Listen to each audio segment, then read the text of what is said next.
Hey guys, it's Indigo. So I figured I watch a lot of YouTube videos, so I might as well start making some more. So what I decided to do, I have an idea kind of what I want to do, but I'm not 100% sure. But I did figure on certain days I kind of want to talk about certain things because I do love to talk. I talk a whole lot. So I figured, why not talk about some, not really issues, but just things that are going on in my life, things that I notice that I want to comment on that nobody else wants to listen to. So I figured, I'm sure somebody out there wants to listen. Not really sure what day of the week I'm going to be posting these on as I'm recording this right now, but I'll figure it out, come up with some clever little title or whatever about, when it's going to be. So today I wanted to talk about like mental illness, as I'm sure you can tell by the title, because it's something that I've battled with for a very, very long time. And I figure, when you search stuff on YouTube, there aren't a lot of black people or like young black girls, I feel like, talking about it. I'm sure there are. I probably had to dig a lot deeper, but on the surface, I don't see anything. So I just kind of want to talk about like my experience and like some ways, I guess, that you could overcome it. I'm not gonna lie, I'm a little nervous because I've never really like gone through and told anybody like the whole story. But I guess this is like a great medium because then I won't have to repeat myself over and over and over and over again. So, I remember being really, really sad from the age of about 7. My grandfather passed away when I was 7 years old. It was in 2000, and that's kind of the time that I remember things just not being good, like things going downhill. It wasn't really anything too serious or anything that I thought of. I just always knew in my head, like, yeah, I've been pretty sad since the year 2000. And that's usually like what I tell people. So like when I would go to counseling or whatever, I'd be like, yeah, I've been pretty depressed or whatever since 2007. So that's how I always kept track. I'd be like, oh, it's 16 years, 15 years, whatever, because the date. Thank God for the year 2000 was an even number. So, I don't remember anything getting really, really too bad until I was in high school. I don't like change at all. Change is like Satan to me. I hate change. I can just say the same. So when I was a senior in high school, I was not trying to graduate from high school at all. I was like, you know what, I'm not trying to graduate. When people would ask me what grade I was in, I would be like, oh, I'm in 11th grade. Like, girl, no, you're 18, you're about to graduate in 2 seconds. I just couldn't face leaving and starting something new. I don't like things that are uncertain. I don't like new environments, none of that. So I was just not embracing it at all.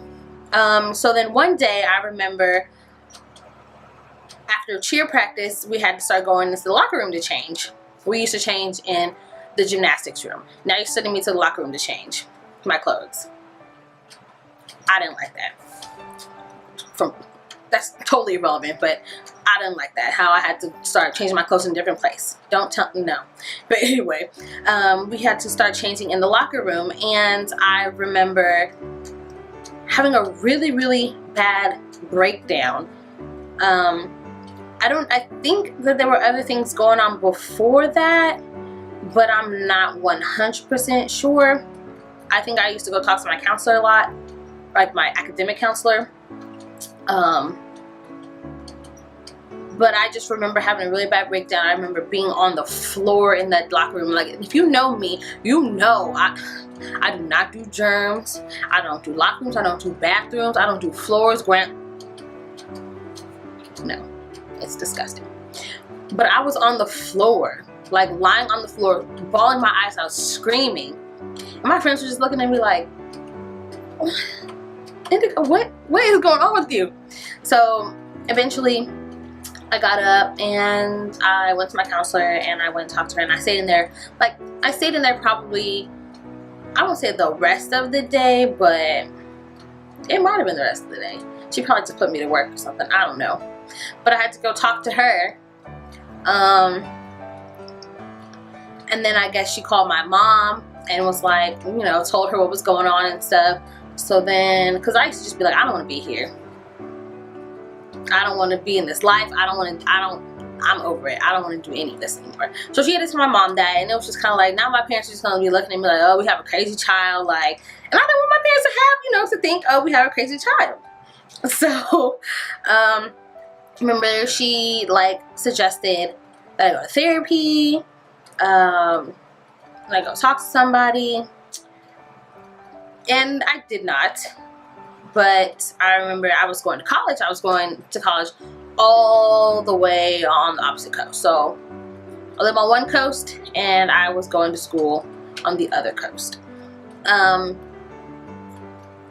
I knew I needed to go find the University Counseling Center. And I couldn't my freshman year. I don't know why. I felt fine, I guess. I guess I made some really great friends. I loved everybody on my floor. So I didn't really see the reason to go, you know, talk to anybody. I'm like, I'm good. I'm chilling, you know. I'm eating well. I have great friends. We go out. We do fine. So I didn't go. Then my sophomore year rolls around and something triggered. I don't know. It's a blur. But I ended up going my sophomore year. And it was great. You know, something I really needed because I had someone to talk to. So I didn't just like bottle stuff up inside and just keep it there forever. I had somebody to talk to, which was awesome. So that was my sophomore year. My junior year, I started going to group therapy that did absolutely nothing for me. Like, I didn't talk. I don't like groups of people. I don't like people like that. So I don't like being in a group, and I don't like you forcing me to speak. I don't have anything to say. So I'll just sit there the whole hour and not say anything. Listen to what other people said, maybe comment on what other people said if they asked me, but I would never talk about myself. Because in my mind, it's like, I don't really have problems. Like, people have real life problems, and I'm just over here hating life and just sad for no reason. Like, it's stupid. So that was my junior year. So my senior year, I lived in another city. Well, I lived in another state, actually, and would just, because it was really close. It was just like the border. And I would go to, I don't think I went to any counseling my senior year at all. But then some things happened. And I got really, really down, really low, and I was just like, you know what? I can't do this anymore. I remember crawling under my sink and just like crying and just being stuck underneath there. I didn't talk to my friends, my best friends who I lived with. I didn't speak to them for a good couple of months. Pretty much the whole fall semester we like didn't talk because I had nothing to say. They didn't know how to handle it. And that was just it. Because, you know, what do you say to someone who's just depressed? You know, if you don't know what it's like. And not just like, oh, I'm so depressed because my friend didn't want to come to the club with me. Like, I'm so depressed. No, like, legit, like, depressed. So I'm a big WebMD fan, so I love to like self-diagnose myself. And I'm like, oh, I have depression. Like, I already know what it is. Like, I'm depressed, blah, blah, blah. So I have a friend who had dealt with the same types of things that I had. I used to talk to her. And her mother called me one time. One time I started considering, you know what, I think I want to get on medication. And it was one day when I was really going through it, really breaking down. Sorry, my neighbor's outside. My window's open. And I was like, I think I might want to get on medication because I can't take this anymore. I can't live my life like this. I can't live my life depressed. And so, like, it's just not a way to live. I'm not living my life. I'm just like dragging myself through it. Okay, so my bad. My camera, my memory card is really old. So I can only record so much, and then I have to delete it. I mean, I have to go upload it to my computer, whatever. So I hope I'm like in the same position. I'm looking in like my mirror. I hope I'm like in the same position that I was before. I don't know. Hope so. Anyway, so basically I was talking about how I was just dragging myself through life miserable. My friend's mom called me, and basically she was like, you know what, it's nothing to be ashamed of. We, as Black African American people, it's something that we deal with a lot, you know, and in our community it's just not something that is talked about.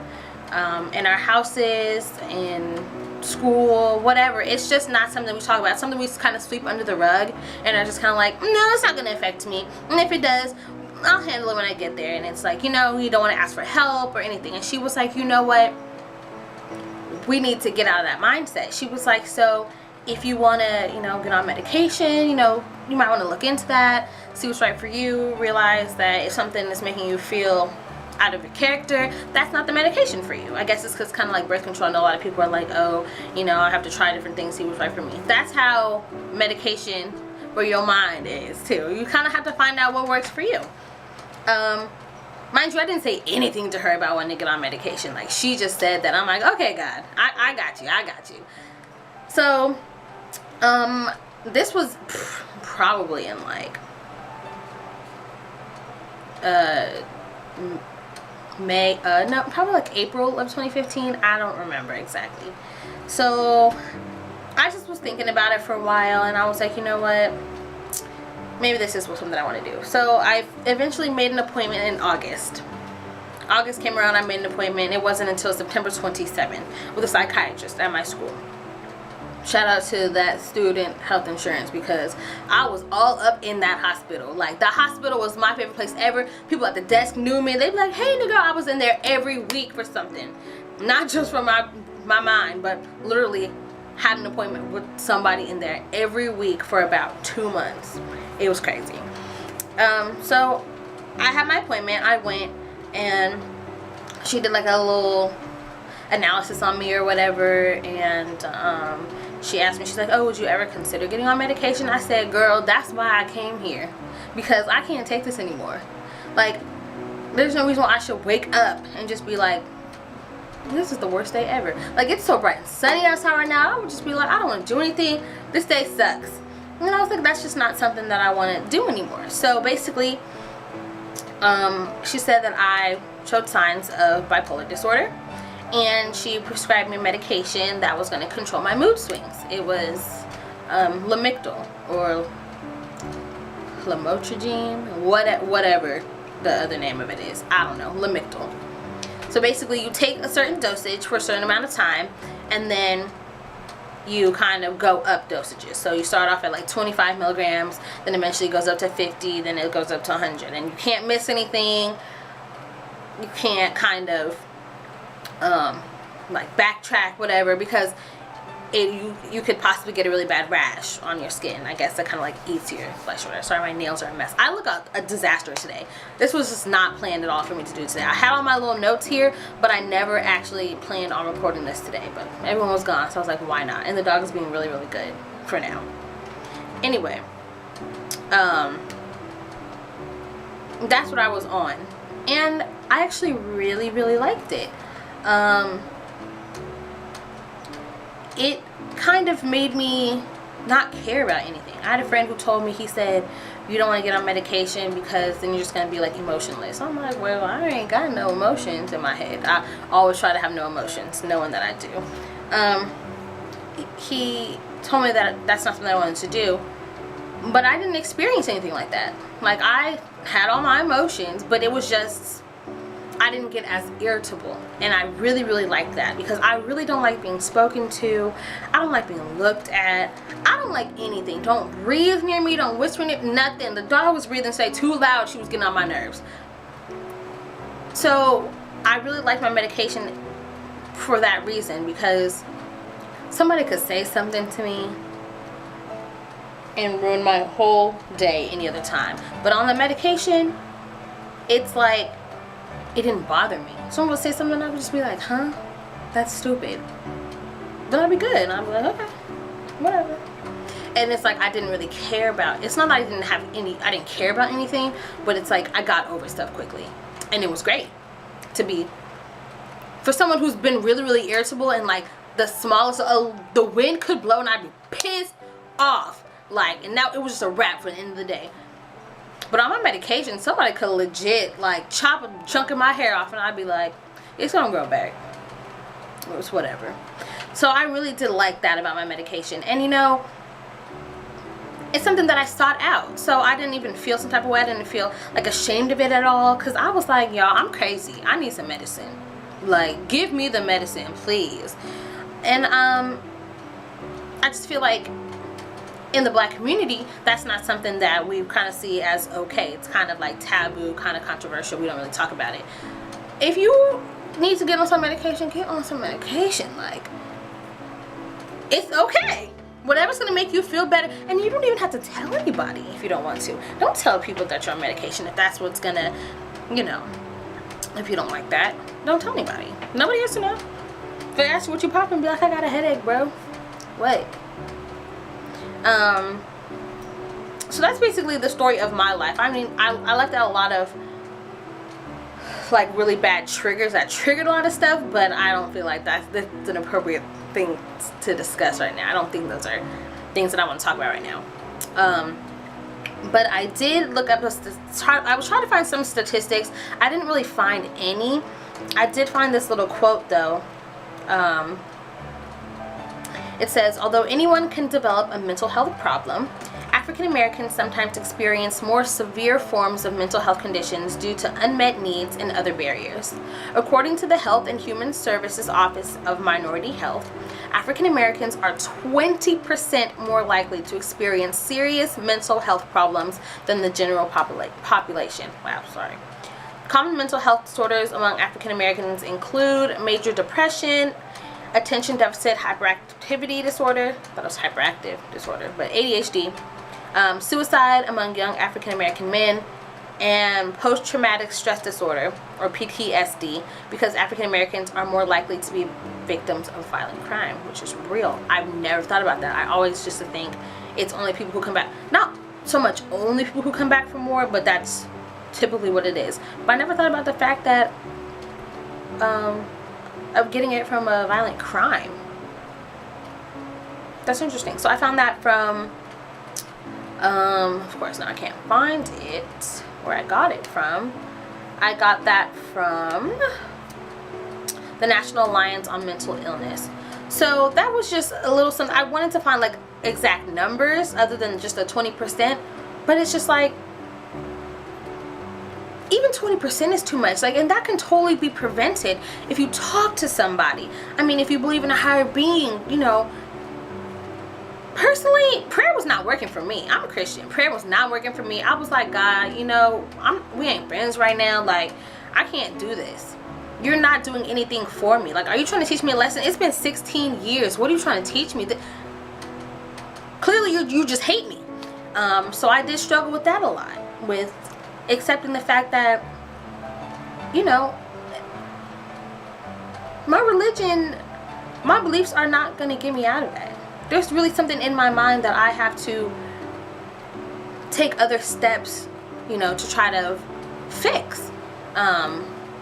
Or at least, not even completely fix, but just to make better. How can I become better? Because I pray all day long and that mess ain't working. So it's okay to not just rely on prayer or not just rely on meditation, whatever, because it's not going to work all the time. Honestly, it's not.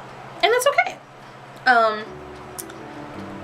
Some tips that I would give to someone who is going through a mental illness or, you know, or any type of whatever, bipolar disorder, if you're suffering from depression, and then, you know, there's different types of that. There's like, you know, the manic side, and there's the bipolar side, and then there's a lot of stuff. I'm probably saying stuff all wrong because it's been a while since I actually like went and researched it and looked it up. But number one is talk to somebody. Find someone you can speak to. Go look for videos. I'm like you did already. find forums online and talk to people, chat with people in like a forum or whatever. Find somebody who understands what you're going through, because my friends, I love them to death, they love me to death, but they couldn't relate to me, and they would feel some type of way because I was talking to somebody else about it, but she understood it. She had been there. Her mother had been there. They couldn't relate to what I was going through, and that's okay. That's perfectly fine. It's not going to affect our friendship at all. It's just I can't talk to you about this because you don't get it. It's all. So find someone you can talk to. I'm not saying write off your religion completely, but you know, take these other steps. So I mean, you can pray about stuff, you can talk to a pastor, your priest, rabbi, whomever you need to speak to. Journal, if that works for some people. You can write stuff down. You can do a video journal, have a physical one, like a tangible one that you write in. Write your feelings down. Find what helps you, what calms you down. I play Sims. I love Sims. My friend and I play Sims whenever we get the chance to. Sims is a stress reliever for me. Sleep is a stress reliever. I like to bake. You know, just find your outlet. Find something that's going to be... Sleep is not productive, but I mean, I'm not gonna lie to you. I will sleep as opposed to deal with life, if that's what it has to be. But I do like to bake, so I really have to kind of get back into the whole let me bake, you know, instead of go to sleep to relieve my stress. And don't be afraid. Wow, y'all, I swear there's like spiders following me. Don't be afraid to ask for help. Anyone, you know, ask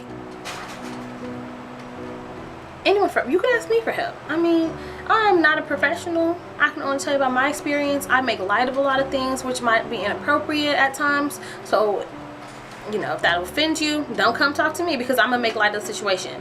But, you know, find somebody to talk to. If you can't talk to your parents, talk to, I don't know. There might be a teacher who you can reach out to, or your boss. Or don't tell your boss, because then that's considered a disability. Yeah, don't do that. Find somebody to talk to. So, I mean, those are just some things that you can think of. I'm sure you could Google more things that you could do. Put yourself, like, pour yourself into something. Find something you're passionate about. Find a hobby. Take a class. I ain't gonna do it because I'm lazy. But, you know, find what works for you. Find your outlet. Don't be ashamed to be who you are. Don't be ashamed to tell your story. And, yeah. Live happily and prosper and be amazing and be popping because you bomb.